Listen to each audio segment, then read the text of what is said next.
It's the host of most coast to coast, the GOAT, Coach T Flow, and this is the CGY Sports Rewind. Guys, we had great football last night in Columbus, Georgia. It was the Muskogee County School District Middle School semifinals, and this doubleheader did not dis- disappoint anybody that was there. First up, you had the Midland Jaguars versus the East Columbus Knights. Then you had the rematch between the Richard Warriors and the Aaron Cone Bulldogs. So, guys, I mean, if you haven't been watching middle school football, let's give me 1 second. There we go. Okay. Guys, like I said, this is the GOAT Coach, Coach T Flow, and we've been covering middle school all year this year. It was almost like, in a way, it felt like middle school kind of overshadowed varsity in our coverage. And we covered varsity, but the simple reason is with varsity every week, sometimes the team is playing out of town, sometimes they're playing in town. They all have different divisions and they scaled. For instance, Shaw is 4A, Northside is 5A. I want to say Carver is 3A.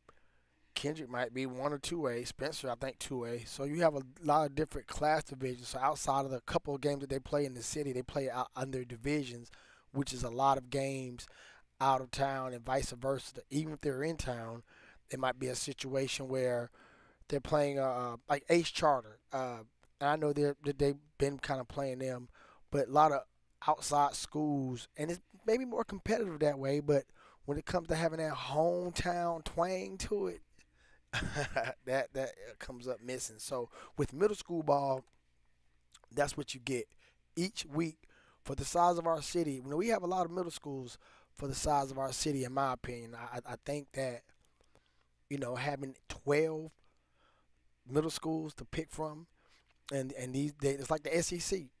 Every week you got to battle somebody in your division every week if you're in middle school in Columbus. And the top 8 teams, they go on to the quarterfinals, then the semis, and then the big dance, baby. So big shout out to all the teams that actually made it to the semifinals, and big shout out to the Midland Jaguars and the Richard Warriors, who will be competing for the chip next week, I think. So either next week or week after next. Not quite sure, but I know it's going to be a doozy. But what I want to do right here, real quick, guys, is just to touch a couple of things. Give me 1 minute to share this on my platform as I ask. Can you do the same? Share it on your platform to kind of get the word out. You know what I'm saying? Sometimes you got to get the word out. So that's what we're trying to do right now. Get some information out to the people. And it's crazy because I can't find my own live on here, but that's okay. I promise you it's okay. Guys, next week we will be airing, if God's will, we will be airing the middle school championships, and what we trying to do, guys. We've bust our butt. We've invested in ourselves, and we try to give these kids the best platform possible for exposure. Other people do it too, but nobody does it like CGY Sports. I mean, we really try to show up and give these kids a look that they can reflect on and say, you know what, those guys had our back. But we need your back too, as a fan or a parent or something to that effect. It seems like a lot of times it's not reciprocated in our point of view.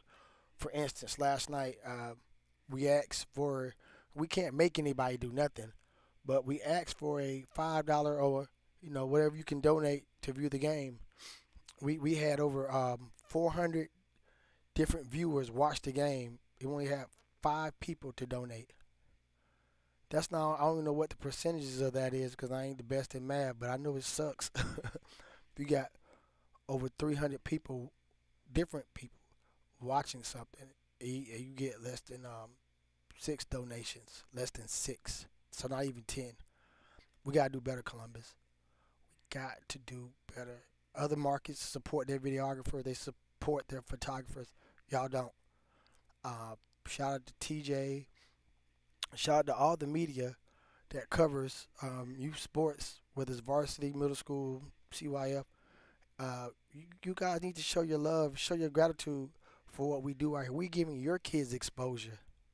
Yo, baby, I've got millions of views of local kids getting exposure. I don't even know most of them, and don't ask for nothing personally. Now, if I do, somebody asks me personally for a job, then that's up for discussion. But what I do pro bono. But when we live stream these games, especially semi-playoffs and these championships, guys, we gotta do better. We gotta do better as a city. I'm not trying to make it a race thing, but other ethnicities support their ethnicities. Uh, they don't have this problem. They get support. It's no way almost 400 people watching something in less than six donate. That's crazy. But that's the culture and that's the mindset of our city.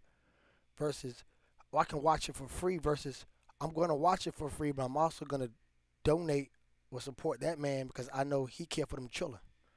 So enough of that. Next week, guys, we got to do better for the championship game. But anyway, we're about to get into this rewind, and we're going to look at the last plays from both of these games and see if we can break them down. So first, we're going to go to the Midland game. This is the last play from the Midland game. So if you can see, and I think this one right here, somebody's going to call a timeout. Actually, I think the timeout's going to be called. But the Knights, I mean, this went into double overtime, guys. You know, that went into double overtime. So these guys were fighting the whole time. It was mostly a defensive game until that fourth quarter. Things just turned up to the ultramax. It was on a whole nother level. They went back and forth. Both of them scored in the first overtime. The second overtime, Richard scored first.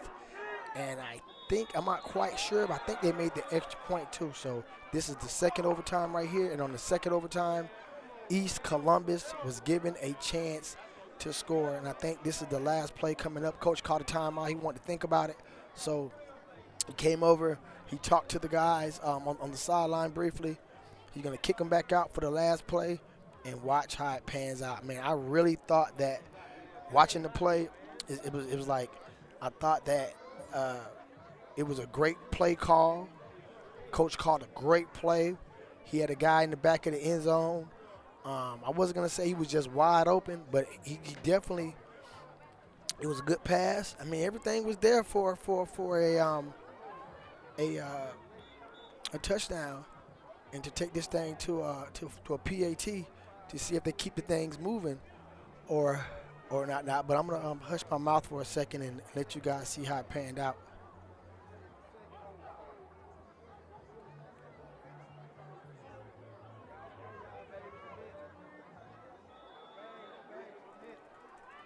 And them boys are some gladiators, man. They went down fighting. Boy, I love a game like that. This was a great game. Quarterback hike. He's rolling out to the right. He got the man right on his back. He throws it in the end zone, and man, yeah, and they are turned up as you can hear and see. Rightfully so. And let's bring that back, man. Let's see what happened. I don't know. I'm gonna try to pause it. What's up, baby? Yeah, don't lie. I'm going to try to pause it, guys, so you guys can just see the quarterback had pressure on him. Big shot at number 20. He didn't want to. Number 20 did not want to play basketball, guys. That's our term when you lose playing basketball. He said, "No, I got one more week of football in me." And you'll see he's instantly putting pressure on the quarterback. Boom, right there. So he throws it and he drops a dime. He dropped a dime. To me, it was. I went back and looked at it. I didn't even get to sleep last night for it. He made me some coffee. But watch this. Can I pause it? Boo. Look, man. He was right there. The kid elevated and everything, man. Look at TJ. TJ right there. TJ the photographer. But the kid is right there, and hey, man, he tried. Football gods give it, and the football gods take it. Big shout out to East Columbus, man. They were my favorites to take it all this year, and they fell a little bit short.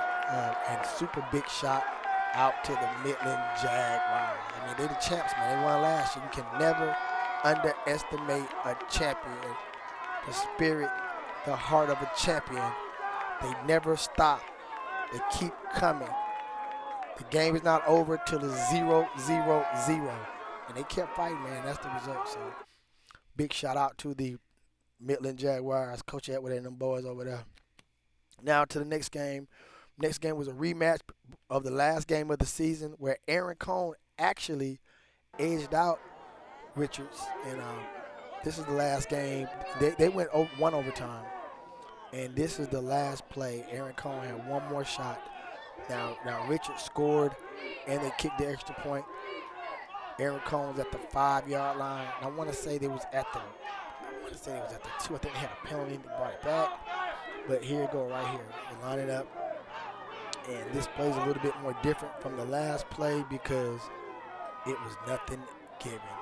Boom, pressure through the ball. It was 2 defenders. That was a hard kick. Which is hard. So, yeah, shout out to the Richard Warriors avenging their only loss on the season to the Aaron Cone Bulldogs. We'll check it out one more time.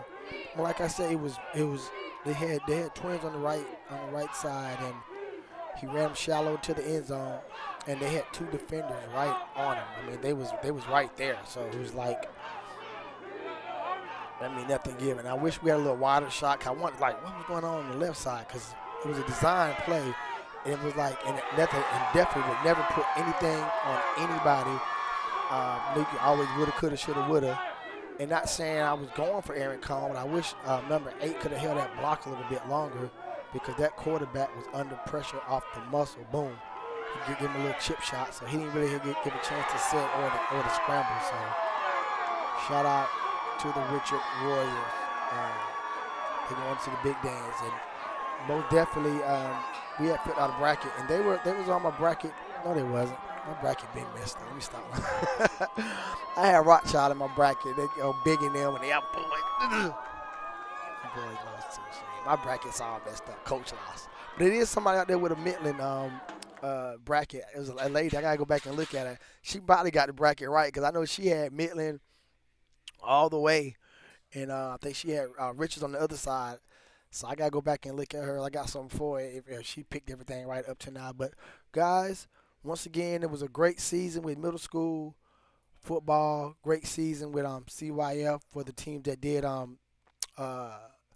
procure our services. Not all did. Guys, it's not, I don't know what to tell you at this point. It's not free. I can say that. We cover what we want to cover, but any services you need, it was a lot of disgruntled CYF parents. Don't get mad at me. Get mad at your coach or mad at yourself because I'm an inbox away, phone call away. But it's not a thing where we're going to come out there and just cover your kids and be like, here, it doesn't work that way. So anyway, guys, that's enough for today. It's the Rewind with Coach T Flow, CGY Sports. Make sure you follow us on all platforms. YouTube, subscribe. We need to get the YouTube subscribers up because there's no way we'd have had the YouTube 5 years and TikTok 1 year, and TikTok is 10 G's, and this YouTube's still at 3. I'm like, what? Come on, man. This is where all the fun's at. YouTube, the games, everything's on YouTube. So y'all make sure y'all subscribe and follow me, the GOAT, at 4.0 Fitness on Instagram. Peace, guys, and we will be coming live for the watch party between Brookstone and FPD going down tomorrow night. Peace.